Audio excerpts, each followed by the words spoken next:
नमस्कार दोस्तों, मैं केशव साग अपने YouTube चैनल देसी स्मार्ट स्टडी क्लासेस में आपका स्वागत करता हूं। आज हम कक्षा 10 बायोलॉजी का पहला चैप्टर है जैव प्रक्रम।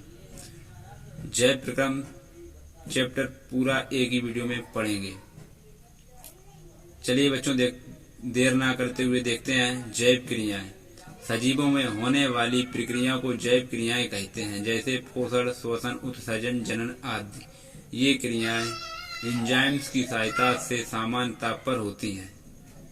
सजीवों में होने वाली प्रक्रियाओं को जैव क्रियाएं कहते हैं, जैसे पोषण, श्वसन, उत्सर्जन, जनन आदि। ये क्रियाएं एंजाइम्स की सहायता से समान ताप पर होती हैं। जैव क्रियाएं दो प्रकार की होती हैं बच्चों। नंबर 1, अपचय क्रिया। इसमें शरीर के भार में वृद्धि होती है, जैसे पोषण। नंबर 2, अपचय क्रिया। इसमें शरीर के भार का ह्रास होता है, जैसे श्वसन।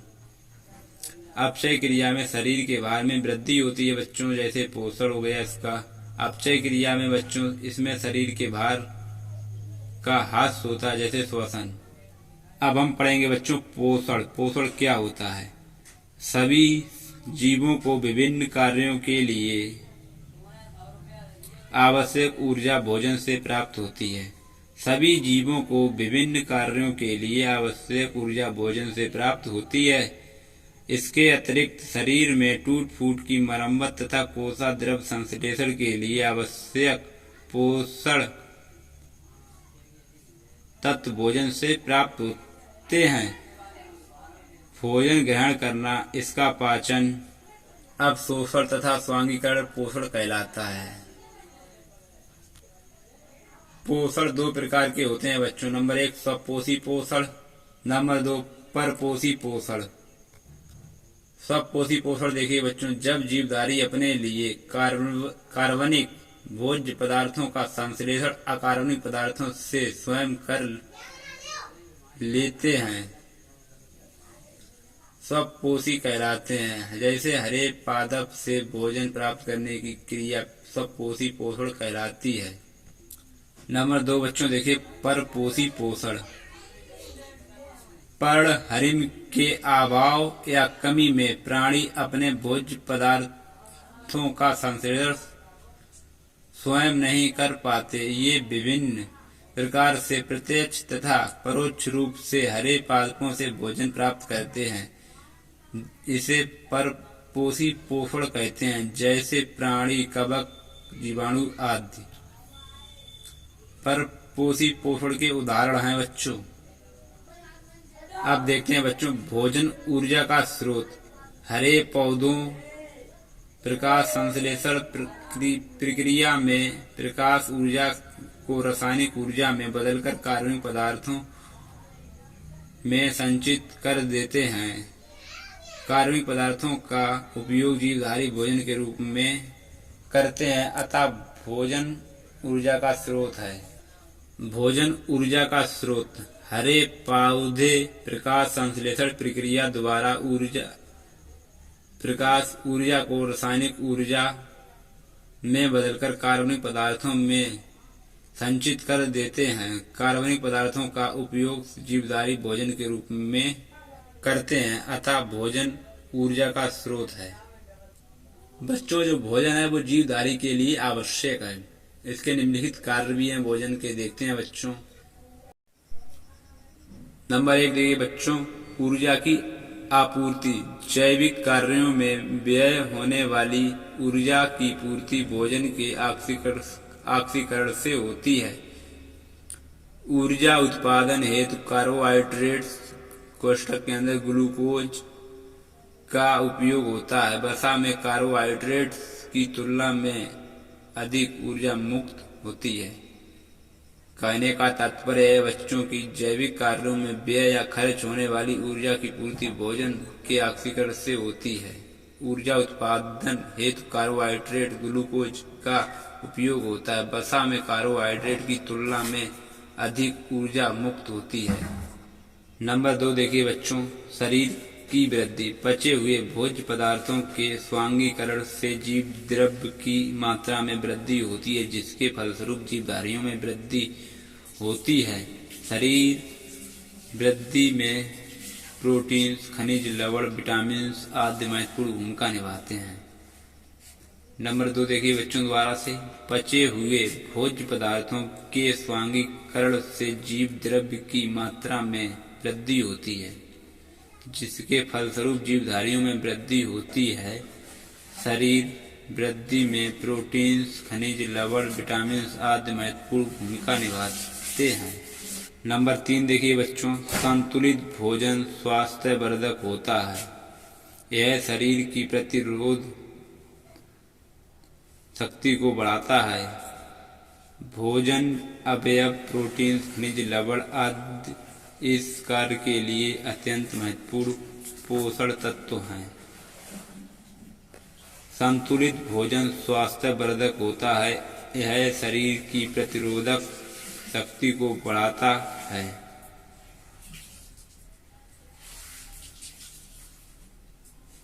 भोजन के अवयव प्रोटीन, खनिज, लवण आदि इस कार्य के लिए अत्यंत महत्वपूर्ण पोषण तत्व हैं। अब हम पढ़ेंगे विटामिन। विटामिन के प्रकार। चलिए बच्चों देखते हैं विटामिन की परिभाषा। यह शरीर के लिए सबसे आवश्यक तत्व होते हैं। ये विभिन्न जैविक क्रियाओं पर नियंत्रण रखते हैं। इनकी कमी से अपूर्णता रोग हो जाता है। लुईनिन ने इसकी खोज की और फंक ने चावल से इसे प्राप्त किया और इसका नाम विटामिन रखा। लुईनिन और फंक दो वैज्ञानिक थे।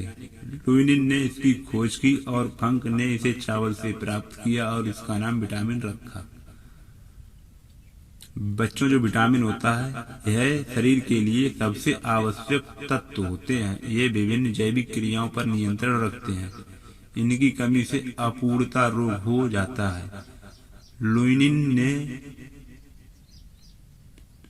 इसकी खोज की और फंक ने इसे चावल से प्राप्त किया और इसका नाम विटामिन रखा।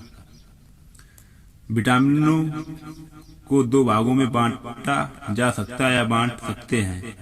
पानी में घुलनशील विटामिन बी और सी तथा वसा में घुलनशील विटामिन ए, डी, ई और के है। पानी या जल में घुलनशील विटामिन बी और सी है तथा वसा में घुलनशील विटामिन ए, डी, ई और के है। अब हम विटामिन ए पढ़ते हैं। इसका नाम रेटिनॉल होता है। यह दृष्टि वर्णक के संश्लेषण में सहायक होता है। विटामिन ए जो होता है यह दृष्टि वर्णक के संश्लेषण में सहायक होता है। इसकी कमी से रतौंधी और त्वचा व कॉर्निया की कोशिकाओं का सल्की भवन होता है। विटामिन ए संक्रमण रोधी होता है। वृद्धि और विकास में सहायक होता है। यह दूध, मक्खन, अंडा, यकृत और मछली के तेल में पाया जाता है। विटामिन ए बच्चों दूध, मक्खन, अंडा, यकृत और मछली के तेल में पाया जाता है। चलिए बच्चों विटामिन ए और देख लेते हैं एक बार। यह दृष्टि वर्णक के संश्लेषण में सहायक होता है। इसकी कमी से रतौंधी और त्वचा व कॉर्निया की कोशिकाओं का सल्की भवन होता है। विटामिन ए संक्रमण रोधी होता है। वृद्धि और विकास में सहायक होता है। विटामिन ए यह दूध, मक्खन, अंडा, यकृत और मछली के तेल में पाया जाता है। अब हम बात करेंगे विटामिन सी। यह कोलेजन तंतुओं, अंतर कोशिकीय सीमेंट, हड्डी के मैट्रिक्स और दांतों के डेंटिन बनाने के काम आता है। इसकी कमी से स्कर्वी रोग हो जाता है। इसकी कमी से स्कर्वी रोग हो जाता है। यह नींबू और खट्टे व कच्चे फलों में, टमाटर और कुछ सब्जियों में पाया जाता है। Vitamin C. अब हम बात करेंगे बच्चों विटामिन डी। यह दांतों को मजबूती प्रदान करता है। विटामिन डी जो होता है वो बच्चों वो दांतों को मजबूती प्रदान करता है। फास्फोरस तथा कैल्शियम के अवशोषण में सहायक होता है। इसकी कमी से सूखा रोग हो जाता है। यह मक्खन, यकृत, मछली का तेल, अंडे, गुर्दे आदि दूध में पाया जाता है। अब हम बात करेंगे विटामिन ई। यह जननिक एपिथेलियम की वृद्धि और पेशियों की क्रियाशीलता को बढ़ाता है। इसकी कमी से जनन क्षमता में कमी और कंकाल पेशियां कमजोर हो जाती हैं। यह हरी सब्जियों, अंडे की जर्दी और गेहूं में काफ़ी मात्रा में पाया जाता है। विटामिन ई यह जननिक एपिथेलियम की वृद्धि और पेशियों की क्रियाशीलता को बढ़ाता है। विटामिन ई इसकी कमी से जनन क्षमता में कमी और कंकाल पेशियां कमजोर हो जाती हैं। यह हरी सब्जियों, अंडे की जर्दी और गेहूं में काफ़ी मात्रा में पाया जाता है। अब हम बच्चों पढ़ेंगे मनुष्य के दांत। मनुष्य के दांत गर्तदंती, द्वारदंती तथा विषमदंती होते हैं। मनुष्य के दांत गर्तदंती, द्वारदंती तथा विषमदंती होते हैं। मनुष्य में निम्नलिखित 4 प्रकार के दांत पाए जाते हैं। नंबर 1 कृंतक। यह दोनों जबड़ों में 4 होते हैं। ये काटने व कुतरने का काम करते हैं। कृंतक यह दोनों जबड़ों में 4 होते हैं। यह काटने व कुतरने का काम करते हैं। नंबर 2 देखिए बच्चों रदनक। ये दोनों जबड़ों में 2 होते हैं। यह भोजन को चीरने फाड़ने का कार्य करते हैं। रदनक दांत जो होते हैं बच्चों, ये दोनों जबड़ों में 2 होते हैं। यह भोजन को चीरने और फाड़ने का कार्य करते हैं। अग्रचवड़क। ये दोनों जबड़ों में 2 अग्रचवड़क दांत बच्चों, ये दोनों जबड़ों में 4 होते हैं। यह भोजन को चबाने का कार्य करते हैं। बच्चों जो अग्रचवड़क दांत होते हैं, ये दोनों जबड़ों में 4 होते हैं। यह भोजन को चबाने का कार्य करते हैं। बच्चों ये दांतों के प्रकार, दांतों के कार्य बहुत ही महत्वपूर्ण है बोर्ड परीक्षा के लिए। नंबर 4 है चवड़क। ये दोनों जबड़ों में 6 होते हैं। ये भोजन को पीसने का कार्य करते हैं। चरवड़क। यह दोनों जबड़ों में 6 होते हैं। यह भोजन को पीसने का कार्य करते हैं। बच्चों अब हम बात करेंगे रक्त, जो कि बोर्ड परीक्षा के लिए बहुत ही महत्वपूर्ण है।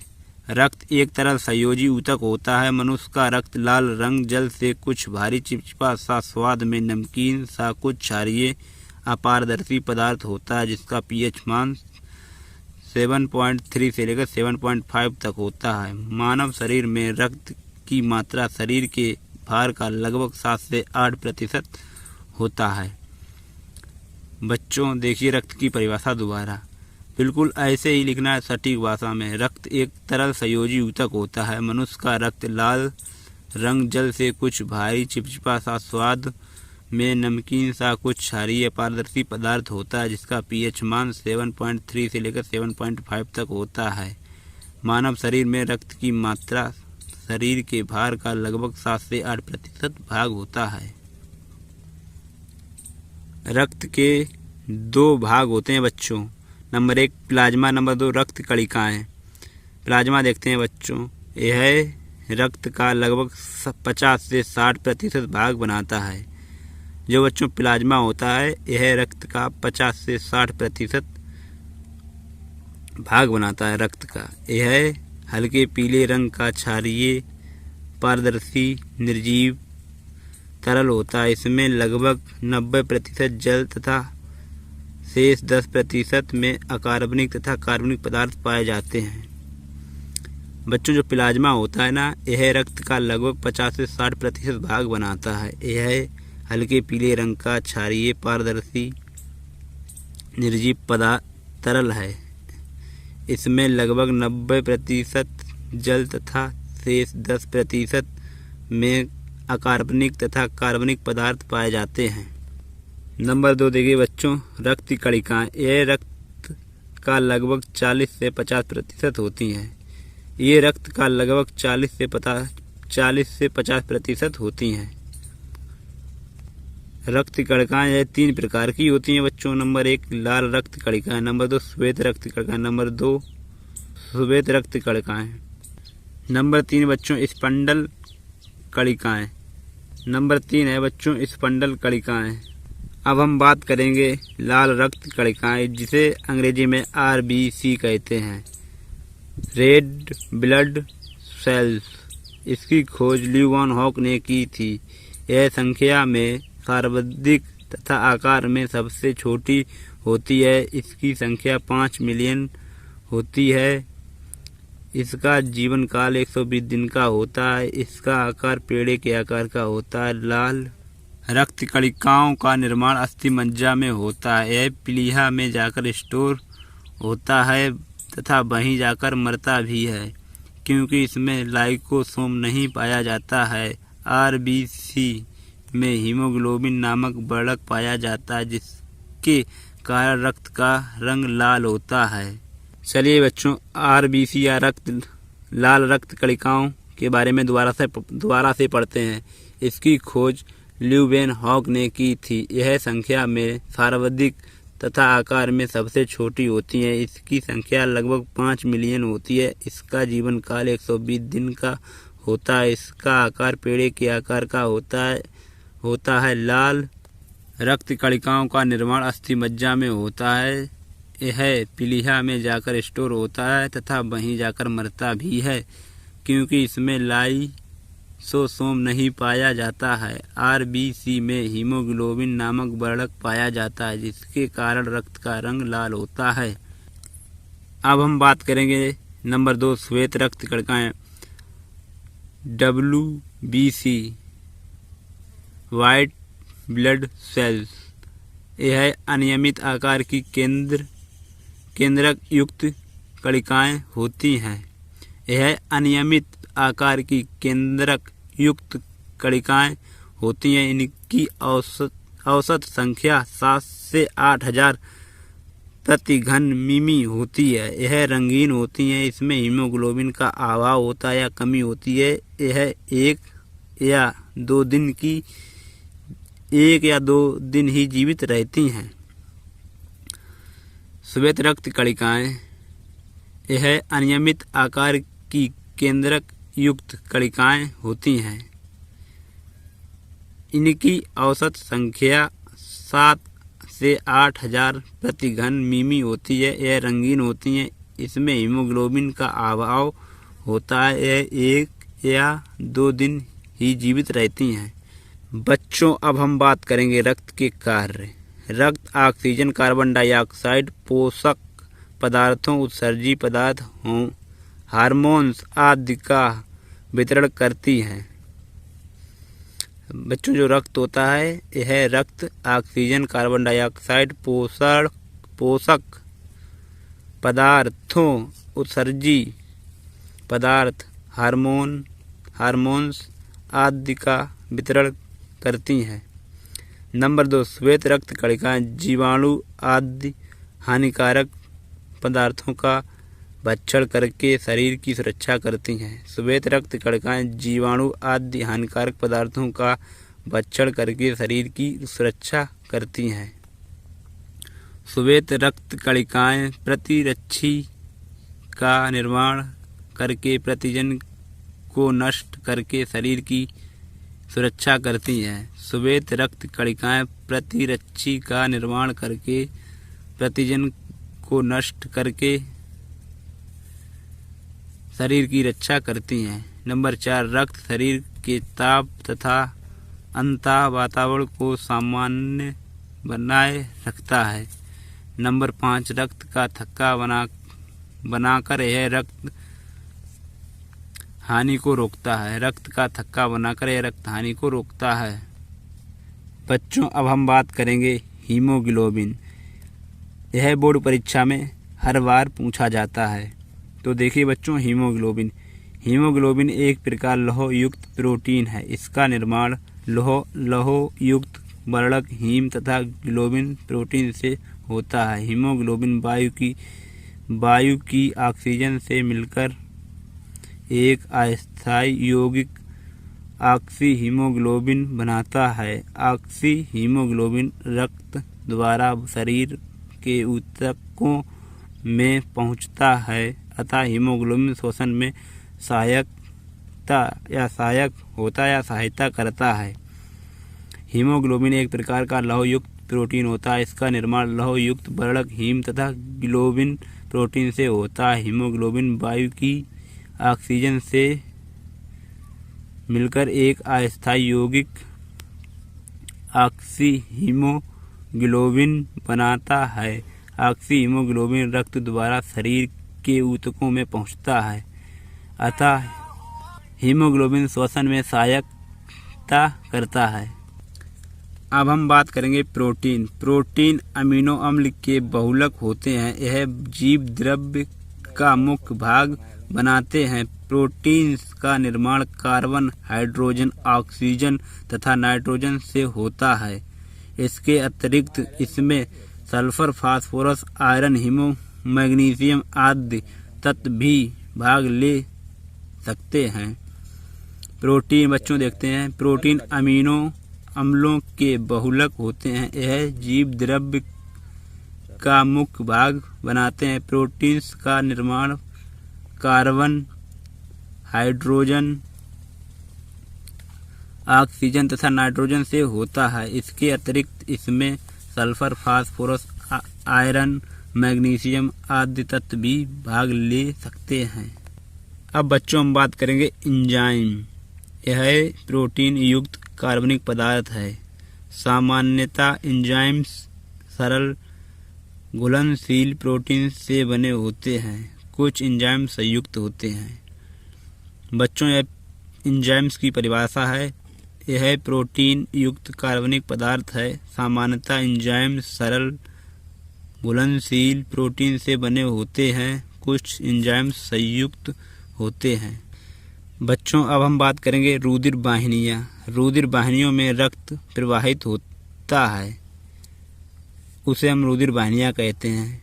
इसके आगे आप और भी लिख सकते हैं। यह 3 प्रकार की होती हैं। धमनी, सिरा, रक्त केशिकाएं। रुधिर वाहिनियों में रक्त प्रवाहित होता है। यह 3 प्रकार की होती हैं। धमनी, सिरा, रक्त केशिकाएं। आशा करता हूं कि आपको यह वीडियो बहुत ही अच्छा लगा होगा। प्लीज़ मेरे चैनल को लाइक, शेयर, सब्सक्राइब, कमेंट करना ना भूलें और अपने दोस्तों के साथ शेयर करें। इससे आगे का वीडियो आपको अगले पार्ट में मिलेगा। यह पार्ट नंबर 1 होगा। पार्ट नंबर 2 में आप को और कुछ महत्वपूर्ण टॉपिक पढ़ेंगे हम। जय हिंद, जय भारत।